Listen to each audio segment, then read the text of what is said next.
Hey everybody, Marcus here.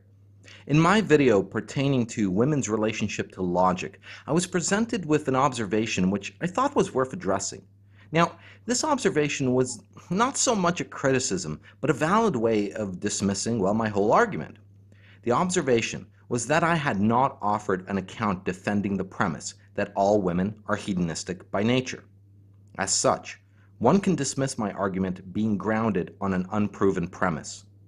As several of my videos rest on this premise, and as I have intentions to use this premise as a starting point for future videos addressing the essence of women, I felt it is necessary to put forward a formal proof justifying this claim. So, let's get started. Now, I'm going to start with a controversial statement that will become clear as my argument progresses. Woman is perfect. Now, this is not to say that any particular woman is perfect, but that the essence of woman is perfect. In the same way, man is perfect, hammer is perfect, frog is perfect, squirrel is perfect, and any other thing which exists is perfect. However, this may still be unclear and seem like a radically crazy assertion to make, so to keep things rigorous, let me prove this to you. We perceive sensible objects to be eth, but every sensible object is, at best, imperfectly eth. That is, it is both eth and not eth. It falls short of being perfectly eth. We are aware of this imperfection in the objects of perception. So we perceive objects to be imperfectly eth. To perceive something as imperfectly eth, one must have in mind something that is perfectly eth, something that the imperfectly eth thing falls short of. For example, we have an idea of equality that, say, all sticks, stones, etc., only imperfectly exemplify. So, we have in mind something that is perfectly eth. Thus, there is something that is perfectly eth, for example, say, equality, that we have in mind in each such case. Therefore, there is such a thing as the eth itself, for example, equality in itself, and it is distinct from any sensible object. So, let us apply this argument to women. I judge any particular woman to be imperfect. That is, I judge women to lack perfection. Hence, I have the idea of the perfect woman. Hence, there is a thing that this idea is an idea of. Now, this argument is known as the imperfection argument for the existence of forms, as presented by Socrates in the Platonic dialogues. Now, what we get out of this argument is what I have always attempted to do when presenting the arguments I compose. I am looking for knowledge, namely, the form of the thing I am investigating. As knowledge can only exist about things changeless, eternal, and perfect, it follows that if I am to successfully defend my premise that all women are hedonistic by nature, I must demonstrate that a hedonistic woman is more perfect than a non-hedonistic woman. In other words, hedonism in women makes for a more perfect woman. Whether or not any particular woman is perfect is immaterial. Now, it may come across as strange to say that a hedonistic woman is more perfect than one who is not. The strangeness in such a statement, however, comes from how we as men typically look upon women. We tend to think of women in terms of our relation to them. When we talk of the perfect woman, we are actually talking about, say, the perfect wife or girlfriend, not woman as such, but woman as related to us. But here we are mistaken in our thinking. We need to remove ourselves as men from the picture completely. We must look upon woman as woman. Yet here too, we must not fall into the trap of thinking about what is best for woman. For to think in such terms, we have once again shifted our focus from the object of inquiry, namely woman, to the good itself. No, we must focus our attention simply on the form of woman. Now, Aristotle has argued that to know a thing one must know its final cause, namely its function. If the function of a knife is to cut, then a good knife is a knife that cuts well, and a bad knife a knife that cuts badly, such as a dull knife. In this way, the sharp knife is better than a dull knife. Therefore, the sharp knife is more perfect than the dull knife. In fact, if a knife had no edge at all, it would stop being a knife altogether, as it could not cut at all. as a knife is defined by its function of cutting. A thing that cannot cut cannot be a knife. So we must now ask ourselves, what is the function of women?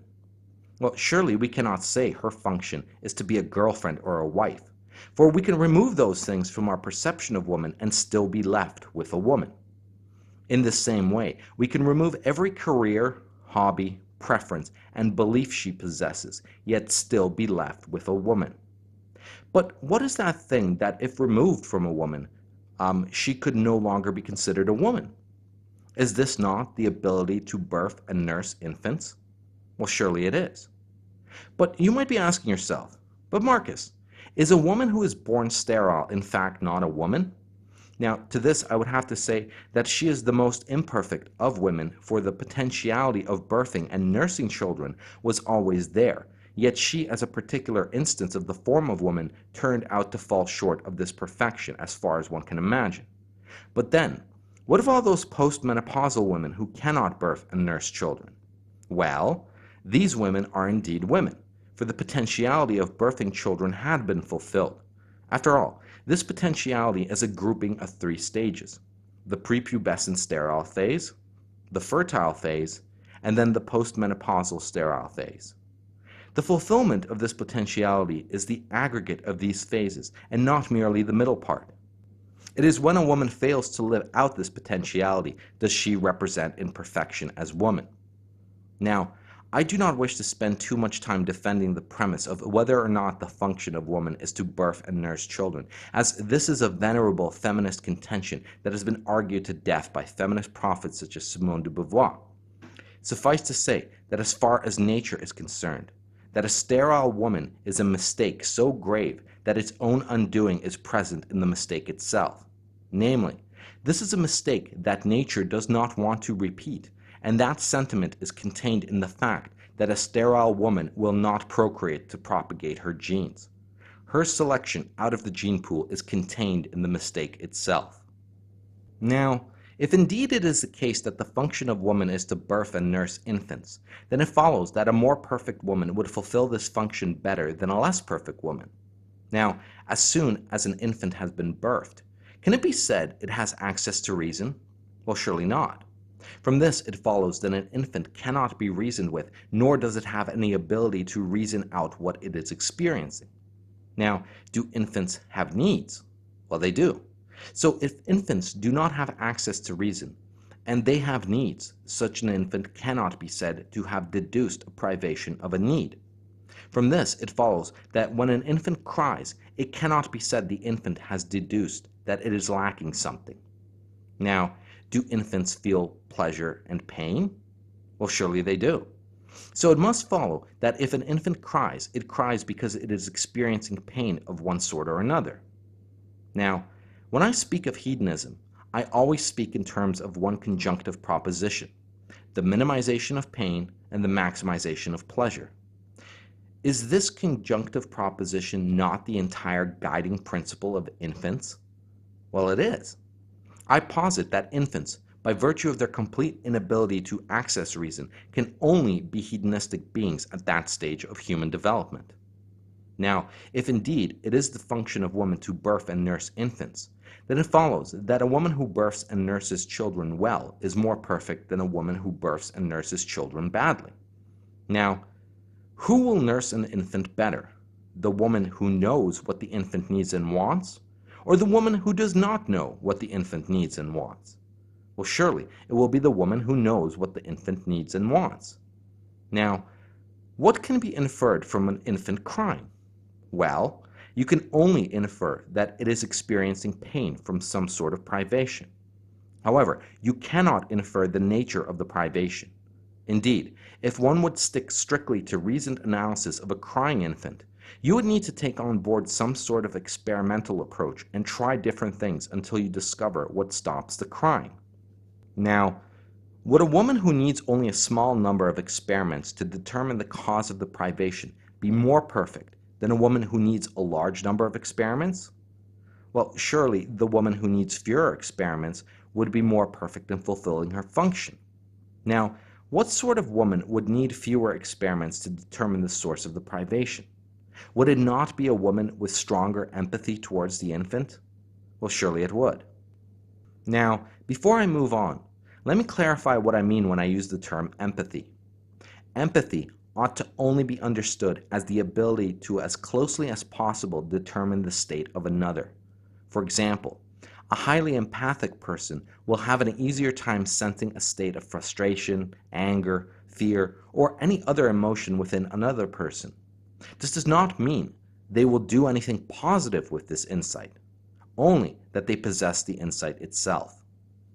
Now, who will be able to empathize better with another? The person who has experienced the state in question themselves, or the person who has never experienced the state themselves?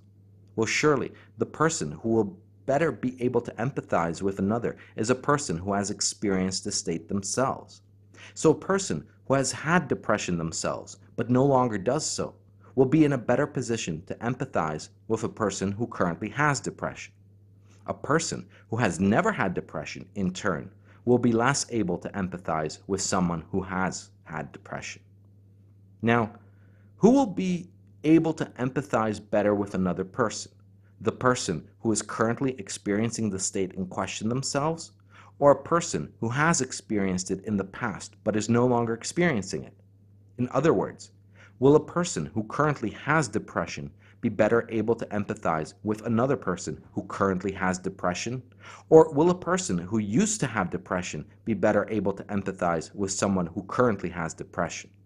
Well, surely the person who currently has depression will be better able to empathize with a person who currently has depression. So, if this holds true, then the woman best able to empathize with an infant will be the woman who currently has the same state as the infant. Such a woman will be able to recognize in the infant her own state more easily as she has immediate access to the state itself. Clearly, it will not be the case that the woman will always feel hunger when the infant does, or experience the same exact privation at the same time. However, a woman who is most susceptible to respond to the same stimuli in the same way as the infant will produce a similar effect. For example, a woman who responds to hot or cold in the same way as the infant does will be better suited to narrow down the number of experiments needed than a woman who responds to hot and cold differently than the infant. Softness of clothes, scents in the air, sounds, humidity, desires for touch, and so on. These are all things an infant will respond to. And these are all things that, when responded to in the same way by the woman, will make her more empathic towards her infant. Are these not all the sensual considerations of pleasure? Their transgression pain? Well, indeed they are.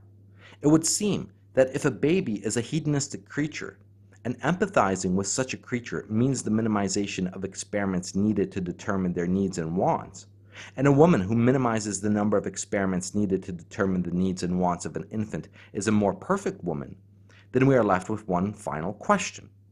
What sort of woman would be better able to empathize with an infant?